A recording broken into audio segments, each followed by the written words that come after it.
भारतीय समाज में एक महिला होना ये अपने आप में एक विरोधाभास है। एक तरफ उसे देवी मानकर पूजा जाता है तो वहीं दूसरी तरफ उसे अनगिनत बंधनों में जकड़कर भी रखा जाता है। ये एक ऐसी पहेली है जो सदियों से हमारे सामने है। तो सवाल ये उठता है कि आज की असलियत क्या है? क्या वाकई में एक महिला को देवी का वो दर्जा हासिल है, या फिर उसकी स्थिति आज भी उतनी मजबूत नहीं है? चलिए इसी जटिल सवाल की परतों को खोलते हैं और सच को समझने की कोशिश करते हैं। इस विरोधाभास को समझने की शुरुआत चलिए उस जगह से करते हैं जहां नारी को सबसे ऊंचा दर्जा दिया गया है, और वो है एक मां का रूप।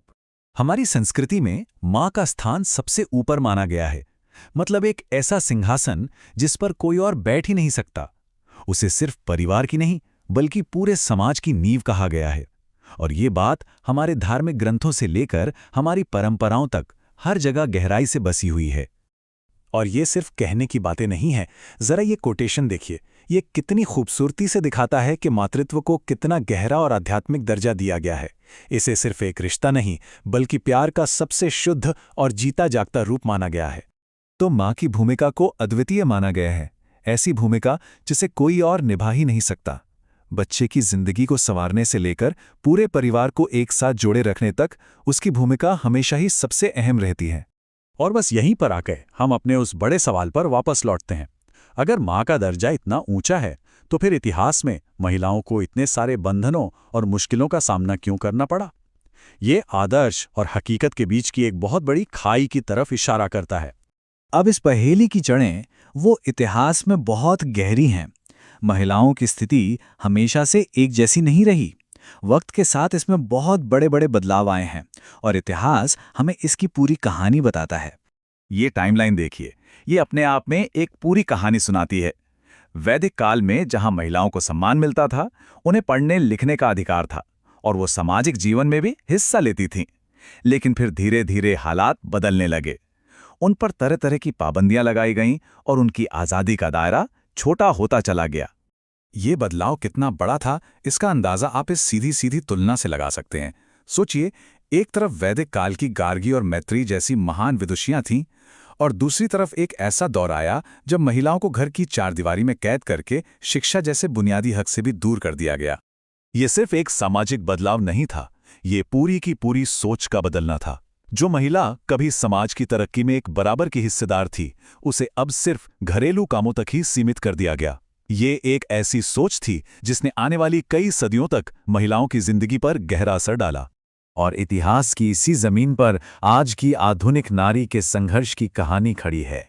आज की लड़ाई उन सदियों पुरानी बेड़ियों को तोड़ने और सही मायनों में बराबरी हासिल करने की है। और ये लड़ाई आप देखिए, एक दो नहीं बल्कि कई मोर्चों पर एक साथ चल रही है। शिक्षा के अधिकार से लेकर आर्थिक आत्मनिर्भरता तक, दहेज और बाल विवाह जैसी सामाजिक बुराइयों के खिलाफ आवाज उठाने से लेकर बराबर के कानूनी हक की मांग तक, ये एक बहुत बड़ा और लगातार चलने वाला संघर्ष है। लेकिन आर्थिक आज़ादी के साथ एक और चुनौती सामने आती है, जिसे दोहरा बोझ कहा जाता है। कामकाजी महिलाओं से अक्सर ये उम्मीद की जाती है कि वो अपने नौकरी के साथ साथ घर और बच्चों की भी पूरी जिम्मेदारी उठाएं। ये उन पर एक बहुत भारी बोझ डालता है, जिसे अक्सर नज़रअंदाज कर दिया जाता है। तो फिर सच्ची आज़ादी का मतलब क्या है? हमारे सोर्स के मुताबिक ये सिर्फ कानूनी अधिकार मिलने तक सीमित नहीं है। सच्ची आज़ादी तो तब मिलती है जब एक महिला सामाजिक और आर्थिक रूप से आत्मनिर्भर हो, और सबसे ज़रूरी, जब समाज की सदियों पुरानी सोच में बदलाव आए। तो अब सवाल ये उठता है कि इस आदर्श और हकीकत के बीच की जो इतनी गहरी खाई है, उसे भरा कैसे जाए? आगे का रास्ता क्या है? क्या करने की जरूरत है?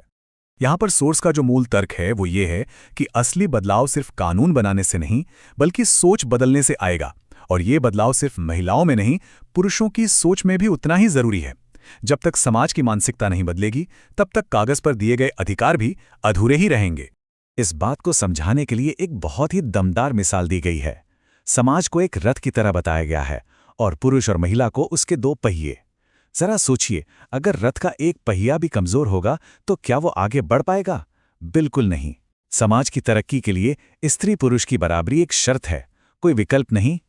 तो एक बेहतर भविष्य के लिए क्या चाहिए? सबसे पहले तो आपसी सम्मान और सहयोग। एक ऐसा माहौल जहां महिलाओं को हर फील्ड में बराबर के मौके मिलें, घर की जिम्मेदारियां साझा हों और उन सभी पुरानी कुरीतियों को जड़ से मिटा दिया जाए जो महिलाओं को आगे बढ़ने से रोकती हैं। और आखिर में हम उसी सवाल पर आकर रुक जाते हैं जहां से हमने ये सफर शुरू किया था। वो दिन कब आएगा जब देवी की तरह पूजी जाने वाली महिला को असल जिंदगी में भी वही सम्मान और अधिकार मिलेंगे? ये एक ऐसा सवाल है जिस पे हम सबको सोचने की जरूरत है।